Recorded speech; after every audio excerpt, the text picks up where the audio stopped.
ओम नमः शिवाय। आप सभी का मेरे चैनल पर हार्दिक अभिनंदन है। आज हम सोमवती अमावस्या के बारे में जानेंगे कि इसका क्या महत्व है, पूजा विधि क्या है और इस दिन क्या उपाय करने चाहिए और इसकी कथा क्या है। इन सब के बारे में आज हम जानेंगे। सोमवती अमावस्या सोमवार के दिन आती है, इसीलिए इसे सोमवती अमावस्या कहा जाता है। पंचांग की गणना के अनुसार साल में सोमवती अमावस्या का संयोग 2 बार बन रहा है। एक तो 26 मई 2025 को और एक 20 अक्टूबर शाम के समय सोमवार के दिन अमावस्या तिथि का संयोग बन रहा है। शास्त्रों का नियम है कि सूर्यास्त से पूर्व अगर सोमवार को अमावस्या एक घड़ी भी हो तो उसे सोमवती अमावस्या माना जाता है। इस दिन शिव जी और माता पार्वती की पूजा करने से सौभाग्य की प्राप्ति होती है। ज्येष्ठ मास की अमावस्या तिथि इस वर्ष 26 मई 2025 को है। यह तिथि दोपहर 12:11 से आरंभ होगी और अगले दिन यानी 27 मई को शाम 8:31 तक चलेगी। ऐसे में सोमवती अमावस्या का प्रमुख पर्व 26 मई को ही मनाया जाएगा, क्योंकि उदया तिथि को ही मान्य किया जाता है। इसीलिए इस अमावस्या को हम सोमवती अमावस्या कहेंगे। इस दिन गंगा जी या अन्य पवित्र नदियों में स्नान करना बहुत पुण्यकारी माना गया है। सोमवती अमावस पर शिव जी का रुद्राभिषेक करने की परंपरा है। इसके साथ ही इस दिन पितरों के लिए भी ध्यान और दान पुण्य किए जाते हैं। गरुड़ पुराण में बताया गया है कि सोमवती अमावस्या की तिथि पर पितरों का तर्पण करना बहुत शुभ होता है। इस दिन पितरों को तर्पण करने से पितृदोष से मुक्ति मिलती है। ज्येष्ठ मास की सोमवती अमावस्या का दिन आत्मशुद्धि, पितृतर्पण और भगवान शिव की कृपा प्राप्त करने का एक शुभ अवसर है। यदि इस दिन विधि पूर्वक पूजा और उपाय किए जाएं, तो घर में सुख, शांति और समृद्धि का वास होता है। इस पावन अवसर का महत्व समझते हुए इसे पूरे श्रद्धा और आस्था के साथ मनाना चाहिए। पितृदोष निवारण के लिए दिन अत्यंत शुभ माना गया है। इस अमावस्या पर किए गए दान पुण्य और तीर्थ स्नान से अक्षय पुण्य मिलता है, मन शांत होता है और नकारात्मक विचार दूर होते हैं। इस तिथि पर अपने अपने क्षेत्रों की पवित्र नदियों में स्नान करना चाहिए और क्षेत्र के पौराणिक महत्व वाले तीर्थों के मंदिरों के दर्शन करने चाहिए। पूजा पाठ आदि शुभ काम करना चाहिए। अगर हम किसी नदी में स्नान करने नहीं जा पाते तो घर पर पानी में गंगा जल मिलाकर हम स्नान कर सकते हैं और सभी तीर्थों का ध्यान कर सकते हैं। सूर्य को अर्घ्य अर्पित करना चाहिए। तांबे के लोटे में जल भरकर सूर्य देव को अर्घ्य देना चाहिए। ऐसा करने से भी तीर्थ और नदी स्नान के बराबर पुण्य मिल सकता है। स्नान के बाद जरूरतमंद लोगों को अनाज और गौशाला में धन, हरी घास का दान करें और पितरों का श्राद्ध भी आप इस दिन कर सकते हैं। अगर आप पितृदोष से मुक्ति पाना चाहते हैं तो आप इस दिन उपाय भी कर सकते हैं। अमावस्या पर पितरों के लिए आप ध्यान करें। घर में दोपहर करीब 12 बजे गाय के गोबर से बने कंडे जलाएं और उसके अंगारों पर गुड़ घी डालें। पितरों का ध्यान करें। हथेली पर जल लेकर और अंगूठी की ओर से पितरों को अर्घ्य अर्पित करें। किसी शिव मंदिर में दीपक जलाएं। शिवलिंग पर जल चढ़ाते हुए ओम नमः शिवाय मंत्र का जाप करें। हनुमान जी के सामने दीपक जलाकर हनुमान चालीसा या सुंदरकांड का पाठ करें। सोमवती अमावस्या के दिन पितरों के नाम जल में तिल डालकर दक्षिण दिशा में तर्पण करें। अमावस्या तिथि पितरों को समर्पित होती है।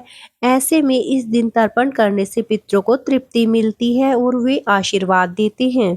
अमावस्या के दिन पीपल के वृक्ष की पूजा करनी चाहिए, दूध चढ़ाना चाहिए और 7 बार परिक्रमा करनी चाहिए। इस दिन भगवान विष्णु का ध्यान करना चाहिए, उनकी पूजा करनी चाहिए और पितरों के निमित्त गीता के 7वें अध्याय का पाठ करना चाहिए। पितरों को ध्यान करते हुए इस दिन दान करें। सोमवती अमावस्या के दिन पीपल का एक पौधा अवश्य लगाएं। ऐसा करने से पितृ खुश होते हैं और आर्थिक स्थिति सुधरती है। अमावस्या के दिन तिल को आटे में मिलाकर रोटी बनाकर गाय को खिलाएं, जिससे कि घर में सुख शांति बनी रहती है। और इस दिन आटे की गोलियां बनाकर मछलियों को भी डाल सकते हैं। कई परेशानियां दूर होती हैं इससे। अमावस्या के दिन पितरों का ध्यान रखते हुए गरीबों को दान अवश्य करें। इस पावन दिन के अवसर पर शाम के समय ईशान कोण में दीपक जलाएं और बत्ती के लिए लाल रंग के धागे का इस्तेमाल करें। इससे माँ लक्ष्मी प्रसन्न होती है। और इस दिन आप चींटियों को शक्कर मिला हुआ आटा खिलाएं, जिससे कि सभी मनोकामनाएं पूर्ण होती हैं। इस दिन महिलाएं अपने पति की दीर्घायु के लिए व्रत रखती हैं। और इस बार तो बेहद ही खास संयोग बन रहा है, क्योंकि सोमवती अमावस्या के दिन ही वट सावित्री का व्रत है। तो इसीलिए ये बहुत ही खास हो जाता है। जान लेते हैं कि सोमवती अमावस्या पर पूजा कैसे की जाती है। इस दिन सुबह जल्दी उठकर स्नान आदि करके इसके बाद भगवान शिव और माता पार्वती के मंदिर में जाकर विधि विधान से उनकी पूजा करनी चाहिए। साथ ही शिवलिंग और माता पार्वती की प्रतिमा पर 7 या 11 बार विषम संख्या में कच्चा सूत लपेटे। ऐसा करने से जातक का वैवाहिक जीवन खुशहाल बना रहता है।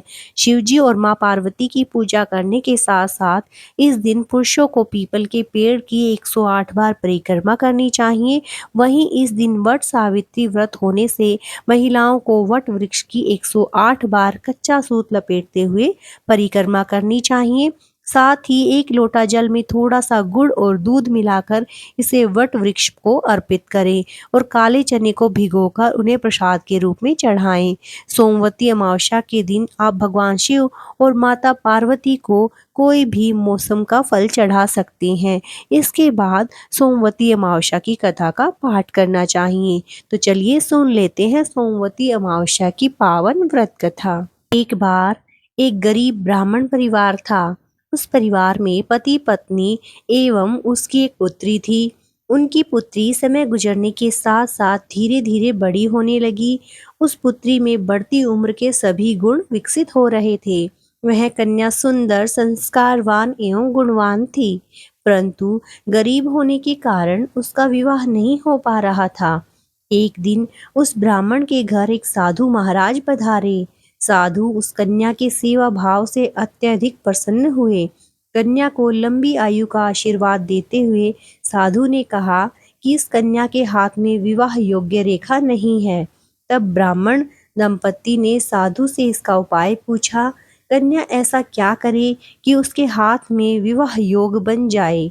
साधु महाराज ने कुछ देर विचार करने के पश्चात अपनी अंतर्दृष्टि में ध्यान करके बताया कि कुछ ही दूरी पर एक गांव में सोना नाम की एक धोबिन महिला अपने बेटे और बहू के साथ रहती है, जो बहुत ही आचार विचार एवं संस्कार संपन्न तथा पति परायण है।